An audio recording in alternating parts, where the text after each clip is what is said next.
আজকেই মাইক থেকে বলে যায়, দিদি আমাকে ঘাটাবে না, আমি সিদ্দিকুল্লাহ নয়, আমাকে ঘাটাবে না, আমি বরকতি নয়, আমাকে যত ঘাটাবে তত গরম হয় আমি। তোমার যত পাওয়ার আছে সব পাওয়ার দিয়ে দেখে নাও, আব্বাস আজও একা যাবে রাস্তায়, কোন মায়ের লাল থেকে রুকে দেখিয়ে দাও দেখি। আজকে দিনে আবার বলে যাচ্ছি, একটানার ভাঙর ক্যানিং এর রিপোর্ট পায় আমার ছেলের উপরে আঘাত দিয়েছিস, তোর কপালে কিন্তু জানবি বিপদ আছে, কেন আমার ভাইয়ের রক্ত বৃথা যাবে না। শুনছি নাকি কার বাড়ি সিবিআই গেছে, কোথায় নাকি কে কি বলে ভাইপো সিবিআই গেছে। সিবিআই কি খালি খামায় কার বাড়ি যায় নাকি? নিশ্চয়ই কিছু খবর আছে। কিন্তু এ নাটক করছে ঘুমটা টুমটা দিয়ে এই মুনাফেকের বিরুদ্ধে, তাই বেশি বলি। কেন এই গাদ্দারটাকে চিনানো দরকার সবাইকে, যে ঘুমটা দিয়েছে কেমন শয়তানি করছে। আমি নেবিছি বলেই বামফ্রন্ট পতাকা তুলতে পেরেছে, আমি নেবিছি বলেই কংগ্রেস পতাকা তুলতে পারছে, আমি নেবিছি বলেই সবাই কথা বলতে পারছে, তার আগে সব ঘরে ঢুকেছিল। তাহলে আমি দেখলাম আমি না বললে এ এক নায়ক তন্ত্র করছে আর লোকের উপরে জুলুম করছে, এর সাথে আমার ব্যক্তিগত কোনো রাগ ছিল না, কিন্তু মিথ্যা কথা বললো কেন? কেন বললো ফুরফুরায় 75 কোটি দিয়েছি, কেন বললো ফুরফুরায় রেল হয়ে গেছে?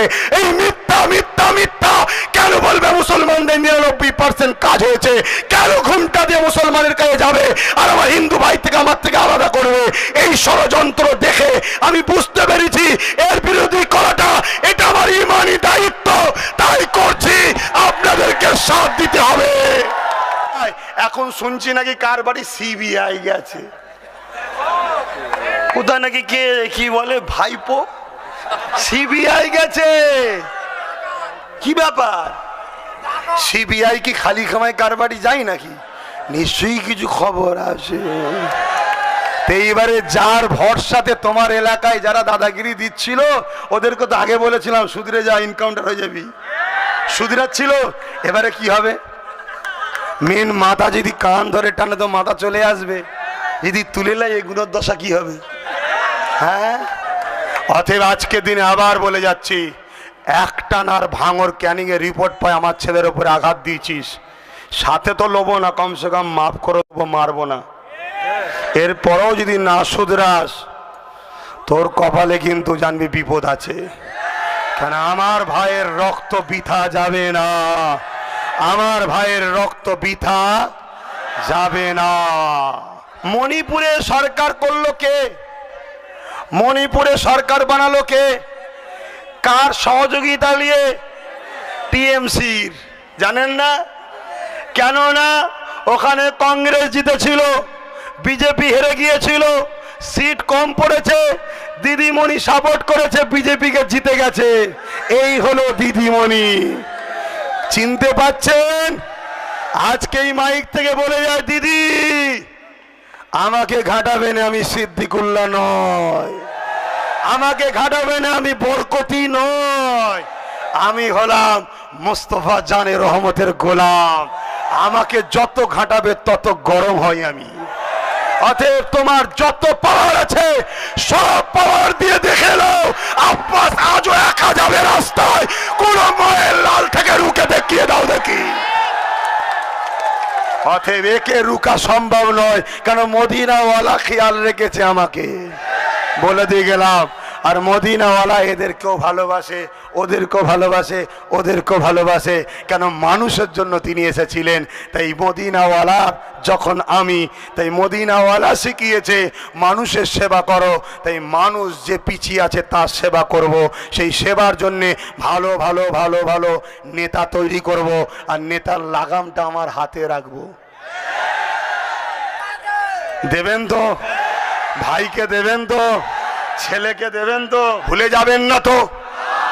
5000-এ বিক্রি হবেন না তো? 500 টাকায় বিক্রি হবেন না তো?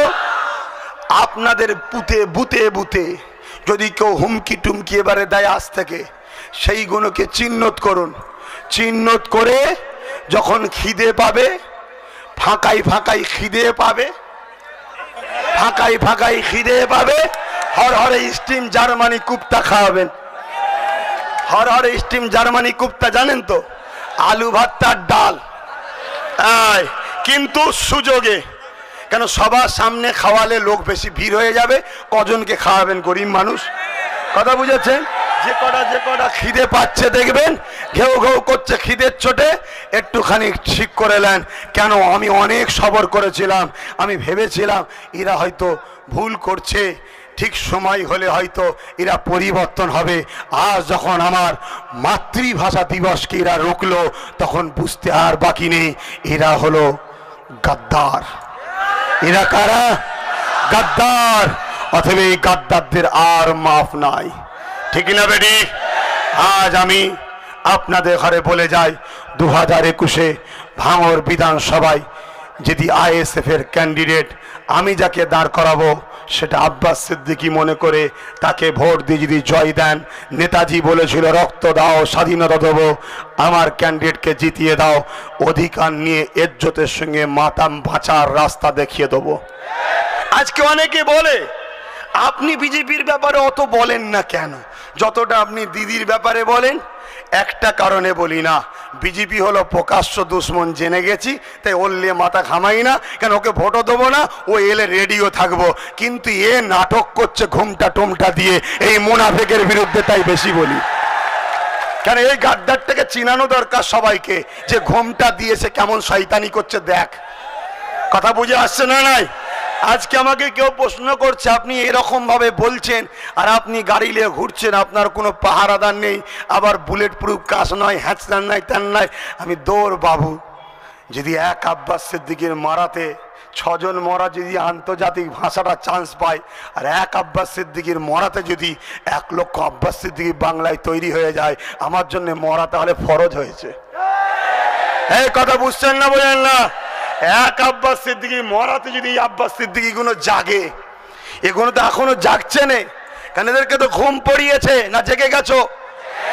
কারা কারা জেগেছো একটু হাত তোলো। কারা কারা জেগেছো হাত তোলো।